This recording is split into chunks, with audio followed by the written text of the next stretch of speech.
Hello students, आज के इस सेशन में आपका स्वागत है। बच्चों, हमने अपवर्तन के बारे में पढ़ लिया है। आज हम अपवर्तनांक पढ़ेंगे ना, रिफ्रैक्टिव इंडेक्स, अपवर्तन का अंक। पहले इसके लिए हम थोड़ा सा रिकॉल कर लेते हैं एक बार और आप लोग को अपवर्तन बता देते हैं। अपवर्तन क्या होता है बच्चों? प्रकाश की किरण का एक माध्यम से दूसरे माध्यम में, प्रकाशी माध्यम में जाने पर अपनी सतह से विचलित होना, अपने मार्ग से विचलित होना, वह प्रकाश का क्या कहलाता है? अपवर्तन। समझ लीजिए, हम किसी रास्ते पे अपनी कार में बैठ के जा रहे हैं, सीधी स्मूथ चिकनी सड़क से हम जा रहे हैं। अचानक थोड़ी दूर जाने के बाद हम एक समान स्पीड से चल रहे हैं एकदम सीधी रेखा में ना। अचानक सामने थोड़ा दूरी पे मडी रोड आ गई, तो जब हम जाएंगे तो हमारा जो टायर है, आगे के जो टायर है, जब उसमें जाएंगे, मडी रोड में चलेंगे, तो जो आगे के हमारे टायर उनकी स्पीड कुछ कम होगी। पीछे के टायर तो रोड में, अच्छी रोड में, तो थोड़ी उनकी स्पीड ज़्यादा होगी। तो जो चारों कार के टायर में जो स्पीड में कमी और ज़्यादा आता है, तो थोड़ी सी कार क्या होती है? झुक जाती है, विचलित हो जाती है। उसके बाद जब चारों चक्के उसके उस मडी रोड में आ जाते हैं, तो फिर से वो थोड़ा सा मार्ग अपना परिवर्तित थोड़ा सा होता है उसका बेंडिंग, और फिर उसी पे वो सीधे सीधे मडी रोड में उसी स्पीड से चली जाती। फिर थोड़ी देर बाद फिर अच्छी रोड आ जाती है, तो फिर वही होता है। जैसे ही वो अच्छी रोड पे आती है, तो आगे के जो दो टायर होते हैं वो चिकनी रोड पे पहुंच गया, पीछे के जो दो टायर वो अभी भी मडी रोड पे हैं। तो आगे के टायर की स्पीड बढ़ गई, लेकिन पीछे के टायर की स्पीड नहीं बढ़ पाई। तो फिर उनकी स्पीड में परिवर्तन आया, तो एक बार फिर कार का बैलेंस थोड़ा सा गड़बड़ होता है, फिर से वो विचलित होती है। उसके बाद फिर वो स्मूथ रोड पर सीधी चली जाती है। तो इसी तरीके से प्रकाश की किरणों का बेंडिंग होता है। जब वो एक माध्यम से दूसरे माध्यम में प्रवेश करती है, तो जो माध्यम का संपर्क तल होता है ना, वहाँ पे वो जब पड़ती है, तो माध्यम में के सघनता में, विरलता में, उसके जो घनत्व में परिवर्तन होता है, तो उसके मार्ग में भी विचलन होता है, और यही बेंडिंग क्या कहलाती? अपवर्तन।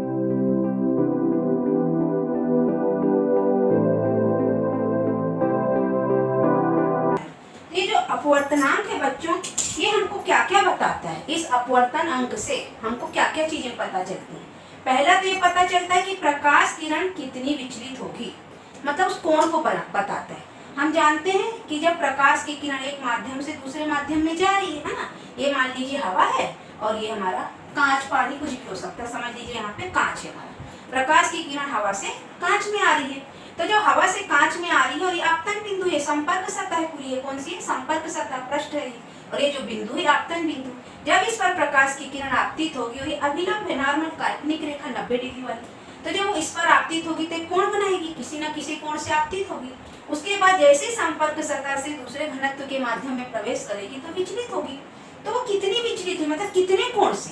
मान लीजिए यहाँ पे 30 डिग्री पे आपतित हुई थी प्रकाश की किरण 30 अंश के कोण से। तो जब ये सघन माध्यम में जा रही, जैसे हवा से कांच में जा रही है, तो अपने पद से विचलित होगी, तो कुछ ना कुछ कोण बनाएगी, चाहे वो कम बनाएगी चाहे ज्यादा बनाएगी। फिर जब कांच से फिर से हवा में जाएगी, तो फिर विचलन होगा, तो फिर कुछ ना कुछ बेंडिंग होगा। तो वो जो कोण है उसके कितनी विचलित होती है, उस कोण को बताती। दूसरा, किरण किस ओर विचलित होगी। किस ओर का मतलब है, जब एक माध्यम से दूसरे माध्यम में प्रकाश की किरण प्रवेश करती है, हम जानते हैं इसके बीच में अभिलंब हम नॉर्मल एक बनाते हैं, अभिलंब जिसको बोलते हैं ना। तो ये अभिलंब जो होता है, तो ये जो प्रकाश की किरण विचलित हो रही है, तो वो अभिलंब के पास आएगी कि अभिलंब से दूर जाएगी, ये बताती है। अगर हमको ये पता चल जाता है, तो हम जान जाते हैं, हमने अपवर्तन में पढ़ा है कि जब प्रकाश की किरण अभिलंब की ओर कब झुकती है? जब माध्यम सघन होता है। मतलब प्रकाश की किरण जब विरल माध्यम से सघन माध्यम में जाती है, तो अभिलंब की ओर आती, तो अभिलंब की ओर झुकती है, तो ये पता चलता है। फिर जब सघनता से विरलता की ओर जाती, तो अभिलंब से दूर हटती है। तो किरण का विचलन अभिलंब से पास होगा कि अभिलंब से दूर, ये पता चलता अपवर्तन के अंक से। तीसरा है माध्यम का प्रकाशी घनत्व। हमने बताया आपको, जो घनत्व होता है नॉर्मल किसी भी वस्तु में घनत्व होता है, इकाई आयतन, जितना भी उस वस्तु का आयतन, उसमें उपस्थित पदार्थ की मात्रा के हिसाब से उसका घनत्व हम बताते हैं। लेकिन ये जो प्रकाशी घनत्व होता है ना बच्चों, ये पारदर्शी माध्यम का घनत्व होता है। इस घनत्व का मतलब है कि प्रकाश की चाल कितनी कम या कितनी ज्यादा होगी। तो प्रकाश की चाल जितनी कम होती है जिस घनत्व में, जिस प्रकाशीय माध्यम में तो उतना ही सघन होता है, उसका घनत्व उतना ही ज्यादा होता है। और जिस माध्यम में प्रकाश की चाल कम नहीं होती, बढ़ती है, तो उसका घनत्व कम होता है, वो माध्यम विरल होता है। तो इससे हमको प्रकाशीय घनत्व पता चलता है किसी भी माध्यम का, वो सघन माध्यम है कि विरल माध्यम है। तो अपवर्तन के अंक से हम ये भी बता देते हैं कि प्रकाश की किरण सघन से विरल में जा रही है कि विरल से सघन में जा रही है। चौथा पता चलता है हमको अपवर्तनांक से, रिफ्रैक्टिव इंडेक्स से, माध्यम में प्रकाश की स्पीड, कि माध्यम में जो प्रकाश है वो स्लो स्पीड हो रही है उसकी कि फास्ट हो रही है। तो जब प्रकाश की किरणें विरल माध्यम से सघन माध्यम में, जैसे हवा से कांच में आती हैं तो सघन है, तो उसमें प्रकाश की स्पीड कम होती है, और जब फिर कांच से हवा में जाती है तो उसकी स्पीड बढ़ती है। तो अगर हमको अपवर्तन का मान पता है किसी भी माध्यम का, जैसे कांच का मान लीजिए पता फिक्स रहता है हमेशा, तो हम इससे पता भी अपवर्तन के नंबर से हम बता देते हैं कि अभी प्रकाश की किरण कहाँ जा रही है, अभिलंब की ओर झुक रही है कि अभिलंब से दूर जा रही है, कैसा कोण बनाएगी, है ना, और माध्यम सघन होगा कि विरल होगा, और स्पीड होगी जो कम होगी कि ज्यादा होगी। अगर एक चीज पता है तो हम दूसरे की वैल्यू निकाल लेते हैं। तो अपवर्तनांक है जो रिफ्रैक्टिव इंडेक्स, ये 4 चीजों के बारे में हमको बताता है। अगर हमको किसी माध्यम का रिफ्रैक्टिव इंडेक्स पता है तो हम इनमें से ये ज्ञात आसानी से कर सकते हैं। या ये हमको पता है स्पीड, माध्यम में 2 माध्यम दिए और दोनों में अगर प्रकाश की चाल हमको पता है कि इस माध्यम में इतना, इस माध्यम में इतना, तो हम उससे रिफ्रैक्टिव इंडेक्स निकाल सकते हैं। यदि हमको कोण पता है किस कोण पे आपतित हो रही है, किस कोण बना के अपवर्तित हो रही है, अपवर्तन कोण और आपतन कोण, तब भी हम अपवर्तनांक निकाल सकते हैं। और उनके द्वारा ही अपवर्तनांक से हमको ये दोनों चीजें भी पता चलती हैं कि माध्यम सघन है कि विरल है। जैसे अपवर्तनांक का मान जब 1 से कम आता है ना बच्चों, तो माध्यम विरल होता है, और जब 1 से ज्यादा आता है अपवर्तनांक का मान तो माध्यम सघन हो जाता है। तो इसी से सघनता और विरलता से हमको ये भी पता चल जाता है कि जो विचलन हो रहा है अभिलंब की ओर होता है कि अभिलंब से दूर होता है। तो इसलिए ये अपवर्तनांक को जानना है ना बहुत जरूरी, इससे हमको ये 4 बातें पता चलती हैं। तो ये चारों का आपस में जो संबंध है उसको एक स्नेल नामक वैज्ञानिक ने बताया था, उससे एक नियम दिया था, उसने एक फार्मूला दिया था, उसको बोलते हैं स्नेल्स लॉ, है ना, ये होता है स्नेल्स लॉ। उसने ये हमको एक फार्मूला दिया है। तो यहाँ पे V1 है जो है ना, V1, ये V1 है किसी एक माध्यम में प्रकाश की चाल, हमने यहाँ 1 लिखा है, कोई भी माध्यम हो सकता है, हवा, प्रकाश, पानी, तेल, ग्लिसरीन, कुछ भी हो सकता है, नायलॉन, बहुत सारे माध्यम हो सकते हैं प्रकाशी। तो यहाँ पे V1 क्या है, ये एक माध्यम में प्रकाश की चाल बताता है। और साइन थीटा 1 क्या है, इस कोण को, आपतन कोण को बताता है कि जब वो प्रकाश किरण किसी आपतन बिंदु पर आपतित होती तो कितने कोण से आपतित होती है। तो पहले माध्यम में प्रकाश की चाल बटे साइन ज्या बोलते हैं इसको ना, ज्या कोण बोलते हैं। तो ये जो कोण बनता है वो किसके बराबर होता है, जिस माध्यम में वो जा रहा है उसमें प्रकाश की चाल बटे जिस कोण से वो अपवर्तित हो रहे साइन थीटा, तो दूसरे माध्यम में जो कोण बनता है। तो यहाँ पे हमारा V1 ये मान लीजिए हमारा निर्वात है, हवा है, कुछ भी समझ लीजिए ना, विरल माध्यम में सबसे ज्यादा प्रकाश की स्पीड निर्वात में होती, मैंने बताया है।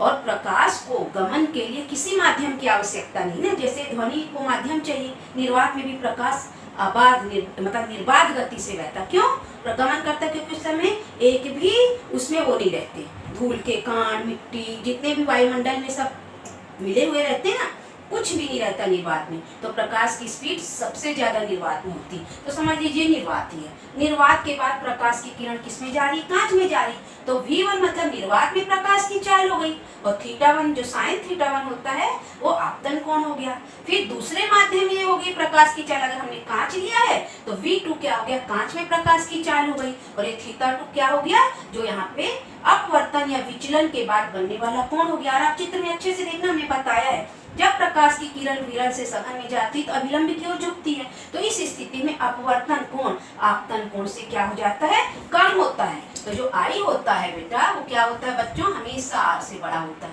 ठीक है।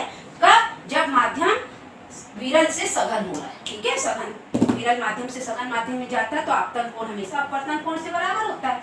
तो हम इस फार्मूला से हम अगर कोई 3 चीज दी है तो हम चौथी चीज निकाल सकते हैं। जैसे हमने मान लो यहाँ पे 30 डिग्री पे आपतित की थी प्रकाश की किरण, अब वो कितने डिग्री पे विचलित हुई हमको ये निकालना, तो हम कैसे निकालेंगे। और हमको पता है बच्चों निर्वात में प्रकाश की चाल 3 लाख किलोमीटर प्रति सेकंड होती है ना, और यहाँ हमने मीटर लिखा इसलिए ये 3 × 10⁸ मीटर प्रति सेकंड हो गया। ये निर्वात में प्रकाश की चाल। और दूसरा माध्यम हमने कांच लिया है, तो कांच में प्रकाश की चाल 2 × 10⁸ मीटर प्रति सेकेंड होती है। और हमने बताया यहाँ पे थीटा का मान क्या 30 डिग्री है ना। तो अब हम सब चीज को फार्मूला में पुट कर देंगे। v1 की वैल्यू 3 × 10⁸ रख दिए और साइन थीटा। बच्चों ये साइन थीटा 1 खाली एंगल नहीं, यहाँ पे क्या लगा साइन, इसको हिंदी में ज्या बोलते हैं। तो ये जो ज्या होता है साइन 30 का मान 1/2 होता है। तो ये जो ज्या होती है साइन ज्या, तो यहाँ पे हमने देखा इसका मान फिक्स होता है 1/2। 30 डिग्री के लिए इसका मान 1/2 होता है। तो जब हम पूरा सॉल्व कर लिए इक्वेशन, सब जगह वैल्यू पुट रख दी और सब कट लिए, 10 × 8 यहाँ भी कट गया। ये साइन थीटा 2 की वैल्यू हमको निकालना है, इसको यहाँ ले जाएंगे और मैथ्स का है सब आप कर सकते हो।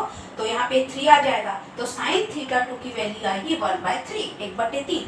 और जब हम इसका एक टेबल होता है बच्चों, उस टेबल में देखेंगे ना तो थीटा 2 की वैल्यू 20 डिग्री आएगी। मतलब ये जो अपवर्तन कोण होगा यहाँ पे जो बनेगा कितने डिग्री का बनेगा, लगभग 20 डिग्री है ना। तो I 30 डिग्री और R लगभग 20 डिग्री 20 डिग्री, तो कम हुआ ना बच्चों। क्यों? क्योंकि ये विरल माध्यम है, सघन माध्यम है, तो कम हो गया कोण। 30 डिग्री पे आपतित हुआ और लगभग 20 डिग्री पे अपवर्तित हुआ, अपवर्तन कोण आ गया। अब हम बच्चों आपको क्या बताए थे कि एक माध्यम से दूसरे माध्यम में किरण प्रवेश कर दी, जैसे हवा से कांच में, फिर कांच से भी तो वापस निकल गई हवा में।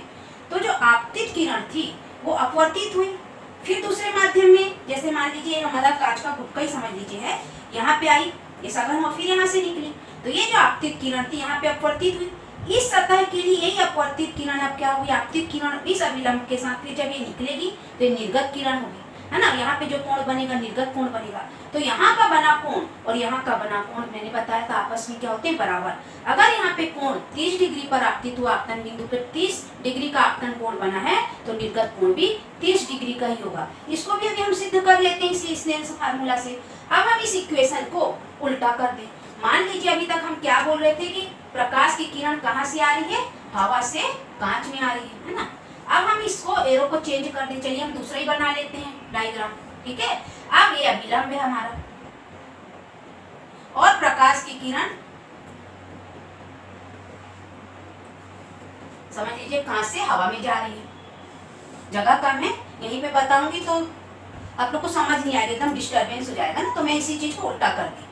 अभी ये क्या निर्गत अपवर्तित किरण होगी, एरो ऐसा था, हमने इसको कांच है ना, ग्लास है, ये मीडियम क्या है ग्लास और ये मीडियम क्या है एयर। अब ये यहाँ से होकर निकल रही, तो ये जो एंगल होगा, अब ये सघन है और ये विरल है, तो ऐसे निकलेगा, है ना। ये विरल माध्यम है और ये अभिलंब से दूर हट गई और यहाँ पे एक कोण बनेगा, हमको यही कोण निकालना है। अभी ये क्या था, अपवर्तन कोण था, लेकिन अभी वाली अगर हमने एक यहाँ पे सतह मान ली, यहाँ से जा रही है, तो ये सतह पे फिर विचलन होगा, है ना। तो अब ये जो कोण है, जो पहले क्या था हमारा साइन थीटा 2, अब ये हो जाएगा आपतन कोण। किस सतह के लिए, नीचे वाली सतह के लिए, ये वाली सतह के लिए ना। तो ये सतह हमने यहाँ बनाई है और जो बाहर निकलेगा तो अब हमको इसकी वैल्यू, अब ये थीटा 1 बन गया, ये थीटा 2 बन गया, हमको ये कोण निकालना है। तो हमने वही फार्मूला फिर से लिख दिया, ये फार्मूला चेंज हो जाएगा। यहाँ पे क्या था, V2 था, क्योंकि V2 क्या है, कांच में या दूसरे माध्यम में प्रकाश की चाल, और साइन थीटा तो क्या था, जो यहाँ पे अपवर्तन कोण बना था। अब इस बिंदु के लिए यहाँ पे ये बनेगा ना, तो यहाँ पे ये जो बनेगा, ये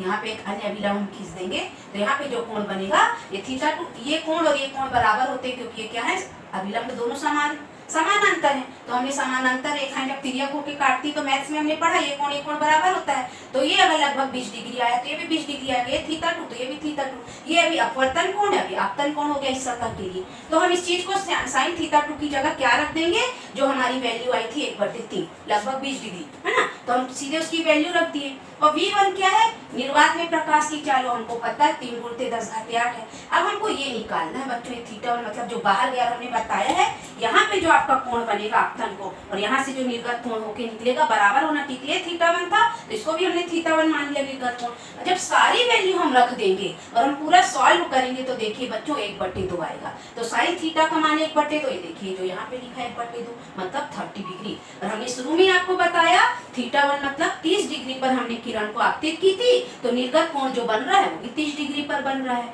तो इससे हमारा सिद्धांत मतलब जो अपवर्तन का नियम वो भी सिद्ध हो रहा है। अब हमको इसमें हमने देखा कि हमको कोई 3 चीज पता होने पर हम चौथी चीज निकाल लेते हैं। दोनों माध्यमों में हम आपतन कोण दिया तो अपवर्तन कोण निकाल लिए, फिर हम निर्गत कोण भी निकाल लिए। मान लीजिए सिर्फ हमको प्रकाश की चाल दी, क्वेश्चन हमारे पास हो, दो माध्यम में प्रकाश की चाल दी हो और हमको अपवर्तनांक निकालना हो, तो हम कैसे निकालेंगे। तो स्नेल ने उसके लिए एक और नियम दिया, फिर इस नियम और उस फार्मूला को पुट करके हम उसको भी आपको बता देते हैं कैसे होगा वो। दो माध्यमों में प्रकाश की चाल दी हो तो हमको अपवर्तनांक निकालना, ज्ञात करना है ना। तो इसके लिए एक और, पहले तो हमने स्नेल्स लॉ लिख ही दिया, इसको हम पूरे मान पुट करेंगे। तो अगर हमको किसी माध्यम का अपवर्तनांक ऐसे निकालना हो जब सिर्फ हमको दो माध्यमों में प्रकाश की चाल बस दी हो, V1 और V2, तो हम कैसे अपवर्तनांक निकालते हैं। तो इसके लिए स्नेल्स ने संख्या दी n, है ना, इसको बोलते हैं किसी माध्यम का अपवर्तनांक। तो हमको जब किसी माध्यम का अपवर्तनांक निकालना हो तो हम बोलते हैं निर्वात में प्रकाश की चाल बटे दिए गए माध्यम में प्रकाश की चाल। मान लीजिए हमको कांच का अपवर्तनांक निकालना है, तो हम फार्मूला लिखेंगे निर्वात में प्रकाश की चाल बटे कांच में प्रकाश की चाल। तो निर्वात में प्रकाश की चाल कितनी होती है बच्चों, 3 × 10⁸ मीटर प्रति सेकेंड। और कांच में प्रकाश की चाल क्या होती है, 2 × 10⁸ मीटर प्रति सेकेंड, है ना। तो अपवर्तनांक आएगा 1.5। किसका अपवर्तनांक आएगा बच्चों, कांच का। ये अपवर्तनांक किसका आया, कांच का। इसका मतलब है कि प्रकाश जब कांच में जाएगा तो 1.5 गुना स्लो हो जाएगा। जब निर्वात से प्रकाश की किरणें कांच में प्रवेश करेंगी तो 1.5 गुना स्लो हो जाएंगी बच्चों। तो हमको अपवर्तनांक से प्रकाश की स्लोनेस या स्पीडनेस भी पता चलती कि बढ़ रहा है उसकी स्पीड की घट रही। तो कांच में जब प्रवेश करेगा तो 1.5 गुना कम होगा। अब मान लीजिए हमको माध्यम पानी लेना है, हवा से प्रकाश कहाँ जा रहा है, तो पानी में जा रहा है। तो यहाँ पे हो जाएगा निर्वात में, मतलब पानी का अपवर्तनांक। अब कांच की जगह में हो कि मतलब n है जो क्या हो जाएगा, पानी का अपवर्तनांक। तो किसी माध्यम मतलब पानी जैसे प्रकाशीय माध्यम का अपवर्तनांक बराबर होगा निर्वात में प्रकाश की चाल बटे पानी में प्रकाश की चाल। तो निर्वात में प्रकाश की चाल हुई 3 × 10⁸ मीटर प्रति सेकेंड है, और पानी में प्रकाश की चाल 2.25 मीटर प्रति सेकेंड होती है ना, कम हो जाती 2.25 2.25 मीटर। जब हम इस पूरी वैल्यू को काटेंगे तो 1.33 आएगा, मतलब ये किसका अपवर्तनांक आ गया, पानी का।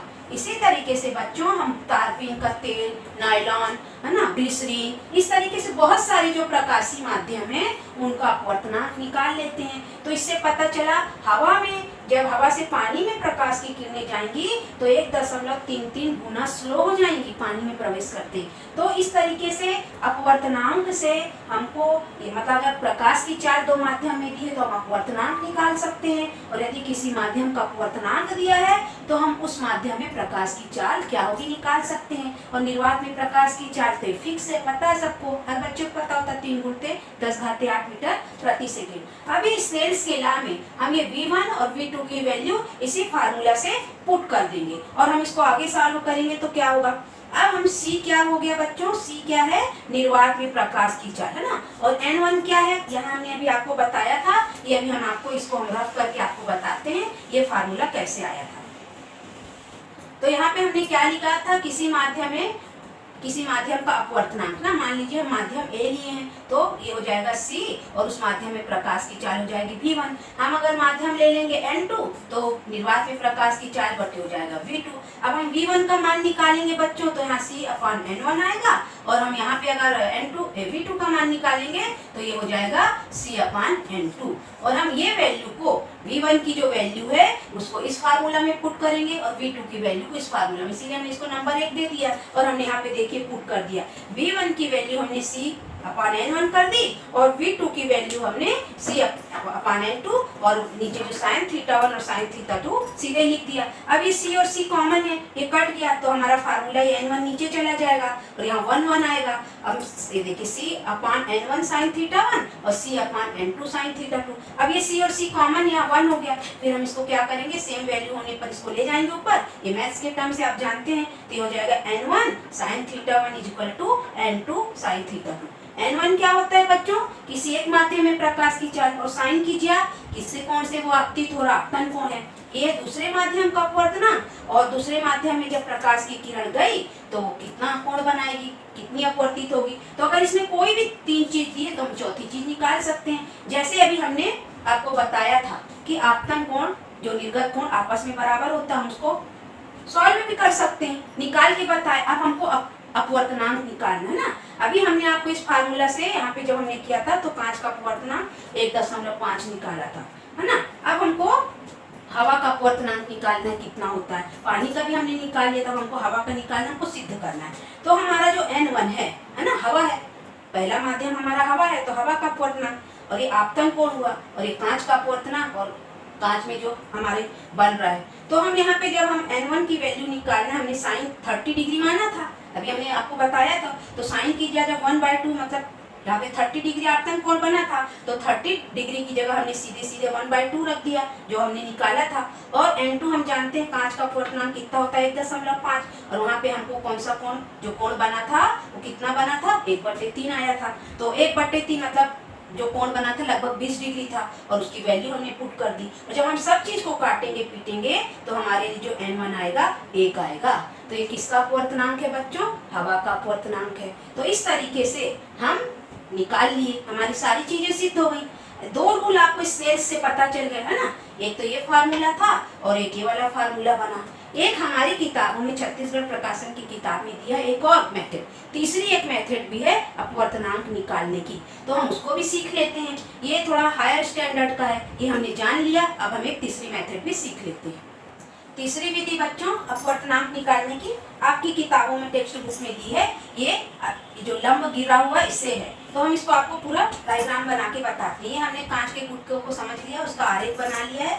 ये हमारी जो है आपतन बिंदु O है, दूसरा आपतन बिंदु P है। ये हवा माध्यम है, कांच का माध्यम है, हवा से प्रकाश की किरण कांच में जा रही है। तो ये जो A O रेखा है ये हमारी आपतित किरण है ना। उसके बाद ये निकलनी ऐसे चाहिए थी, है ना, लेकिन ये कैसे निकल रही है? अभिलंब की ओर झुकती हुई ऐसे जानी चाहिए थी पूरी, हमने जो डॉटेड डॉटेड ये बताई है ऐसे जानी चाहिए, लेकिन जैसे वो कांच में प्रवेश करी संपर्क तल से तो थोड़ा ये अभिलंब की ओर झुक गई। तो यहाँ पे आई जो है आर से बड़ा होता, आई आपतन कोण है, आर अपवर्तन कोण है।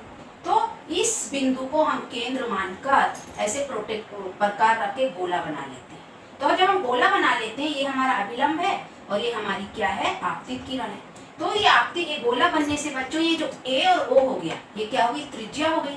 और ये हम नाप लेंगे अभिलंब की सीधी रेखा, है ना, और यहाँ पे 90 डिग्री का कोण बन रहा है। तो गणित में आप लोग ने पढ़ा है, अब हमको इसकी लंबाई निकालना है। O बिंदु से ये जो अभिलंब है उस पर ये क्या करते हैं? लंब खींच देते हैं। ये देखिए यहाँ पे हमने लंब डाल दिया है, ठीक है, इसको क्या नाम दे दिया? AX।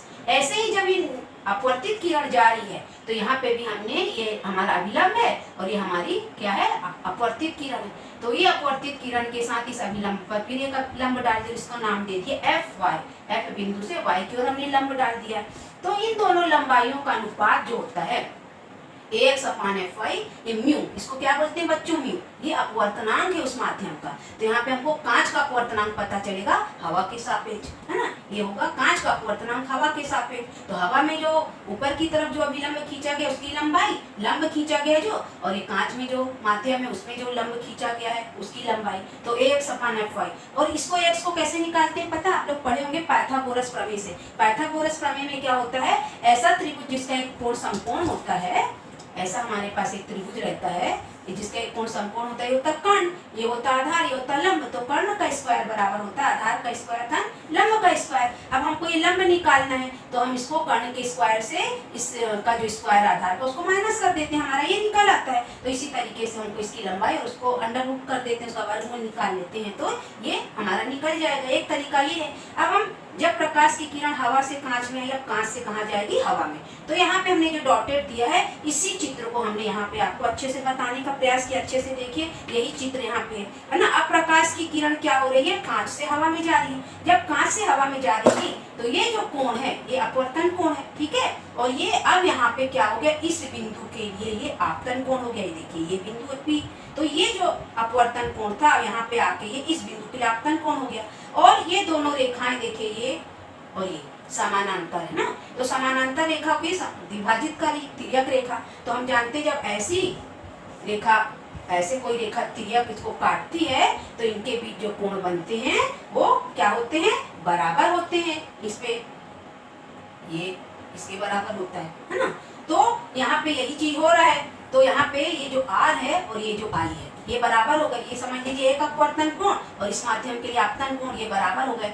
और ये वाला जो कोण है निर्गत कोण हो गया। निर्गत कोण बोल लीजिए इसको, या द्वितीय अपवर्तन कोण बोल लीजिए। तो यहाँ पे भी अब हम ऐसे ही केंद्र मानेंगे और प्रकार से गोला खींचेंगे। गोला खींचेंगे तो ये देखिए अभी क्या है? अभिलंब है और ये हमारी इस वृत्त की त्रिज्या हो जाएगी। हम इसको नाप लेंगे, है ना। ये अभिलंब और ये अभिलंब, ठीक है। अब इसका क्या हो जाएगा, अब हम यहाँ पे हवा का अपवर्तनांक निकालेंगे। हवा का अपवर्तनांक निकालेंगे तो ये फार्मूला उल्टा हो जाएगा। अब इसको भी अगर हम Fy/x बोल दें, इसकी लंबाई कम, इसकी लंबाई ज्यादा होगी, तो जब हम इसकी वैल्यू रखेंगे तो हमारा अपवर्तनांक की वैल्यू बदल जाएगी।